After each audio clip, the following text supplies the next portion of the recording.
Good morning, everyone. It's Joker, and today we are back with another slime video. And today is part 3 of the updated 2025 Beginner's Guide.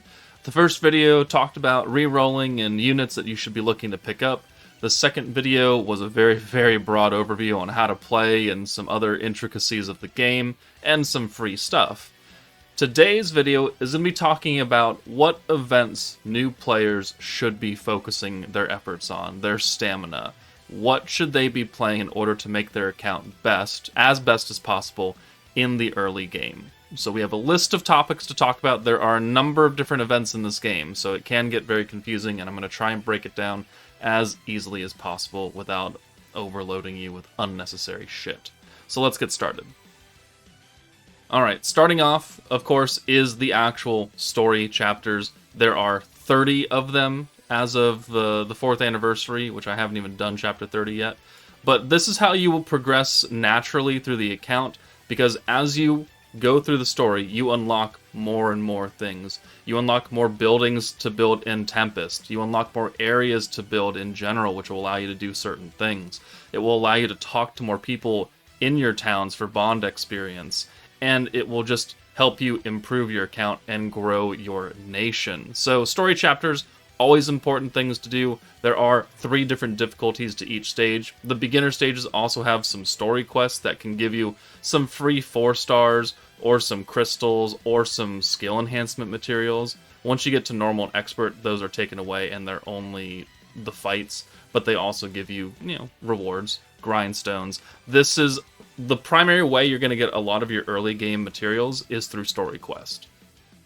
Next, after story, is everything in the training tab, essentially. So first off, we talked about this in the last video, but the EX character support growth quest, where you get your free Fount of Wisdom Rimuru, very important for at least the 4th anniversary right now, because most of the fights want a water AoE physical character, and Rimuru is a water physical AoE character. And then, if we go to the limited tab and go to the training stage, we also have the character distribution event, where you can get the free copies of Dark Milim, Earth Milim, Light Gazel, and dupes for them.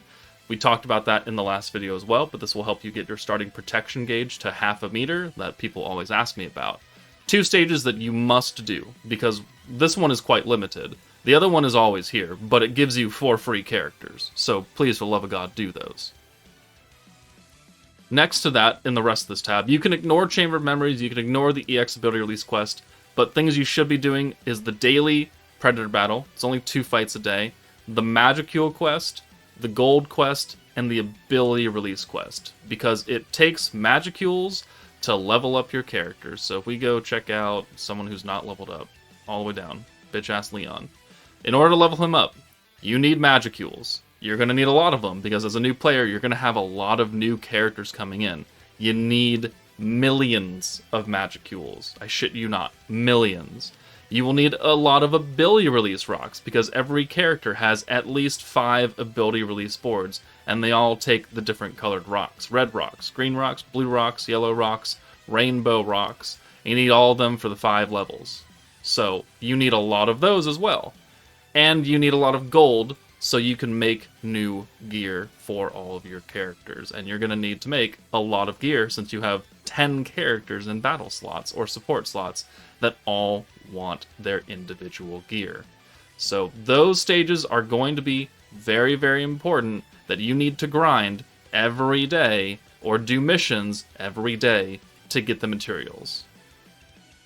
Now, every month brings a different event story. For the 4th anniversary, it is the Wild Winds of Kindred Catastrophe. This is the event story, as we'll call it from now on. And it is a number of different stages that are unique to every single meta and every single month. So once December comes, this event will change completely, and it will be named something else, and it will give you different currency. But the format will remain the same, is that it's following some kind of in-game original story featuring the new characters that are summonable at that time. These stages are fairly easy. It does end in a parallel processing stage that you can do 20 times every day. That costs much less stamina, but still gives the same rewards. The rewards being the materials required to awaken the free-to-play unit's gear, and access to the Bazaar, where you will spend your event currency. And this happens every month. It will have different character stuff, because not the characters are going to be different, but it should have about the same things.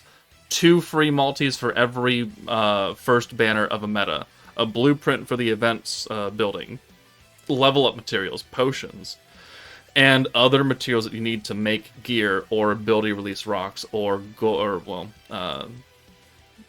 flashback crystals or something like that. Every event shop is going to have, or every event is going to have an event shop in the event tab titled after whatever that event happens to be.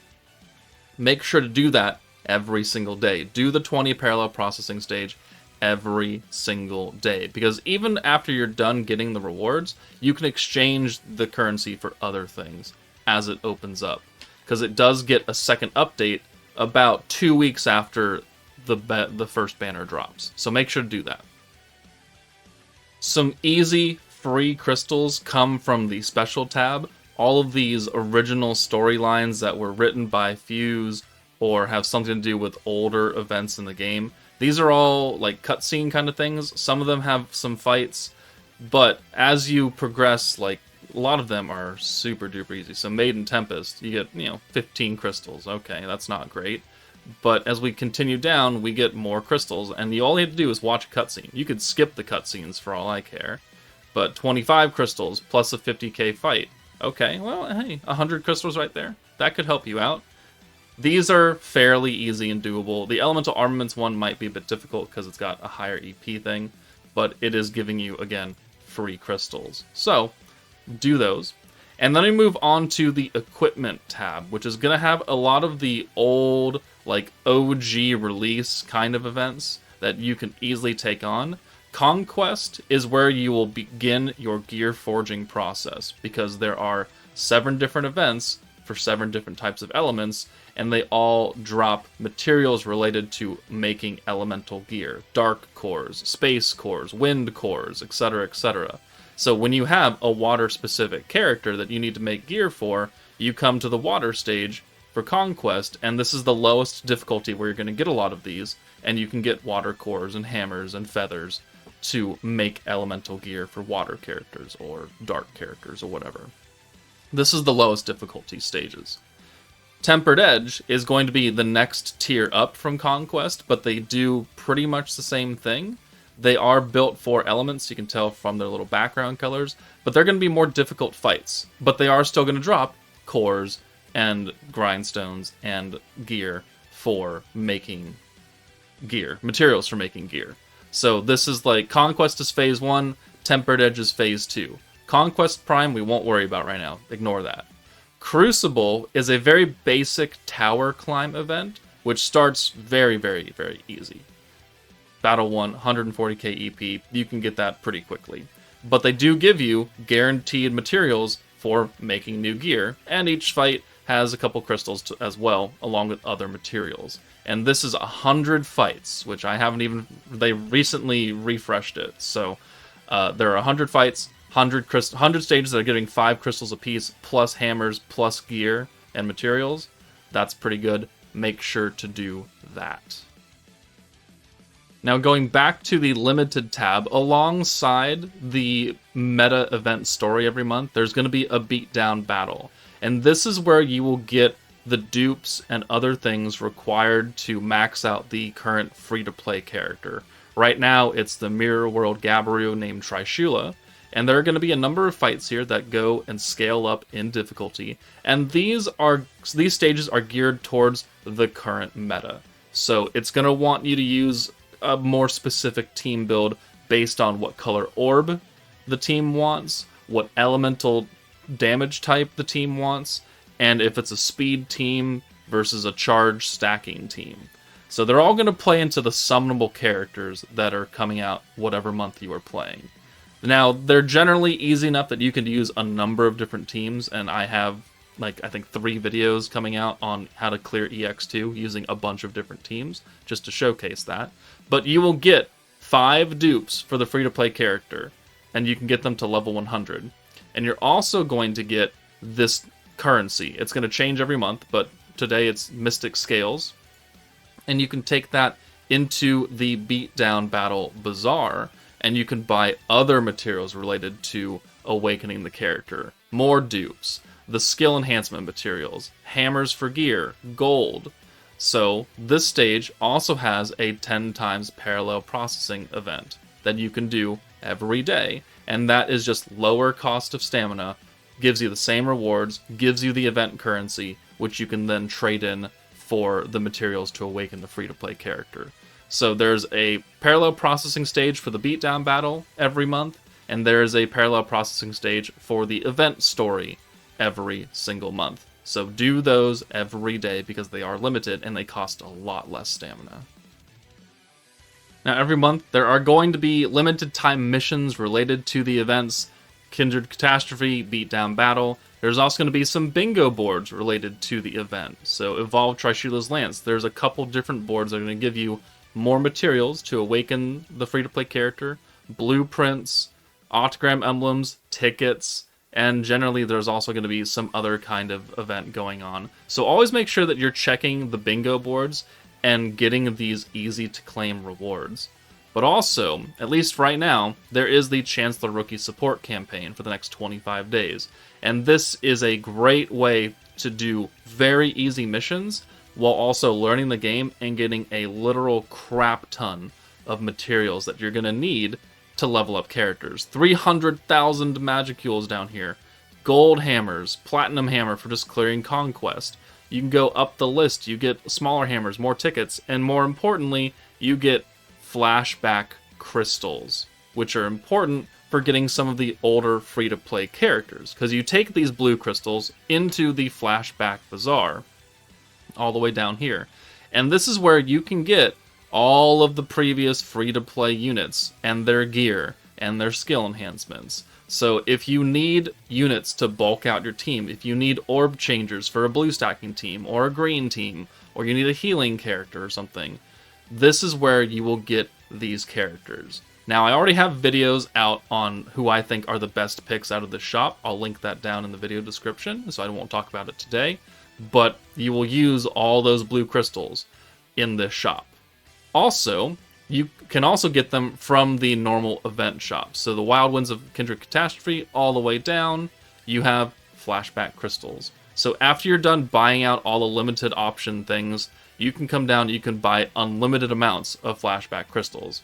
And I've got 6.7 million of them.